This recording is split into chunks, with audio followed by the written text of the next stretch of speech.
أعوذ بالله من الشيطان الرجيم. بسم الله الرحمن الرحيم.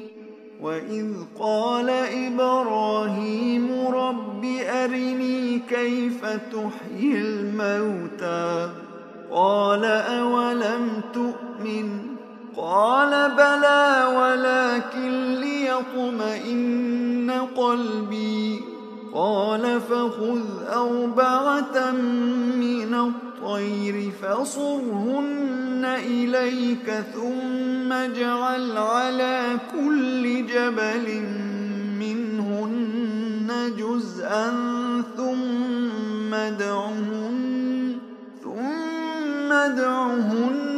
يأتينك سعيا واعلم أن الله عزيز حكيم.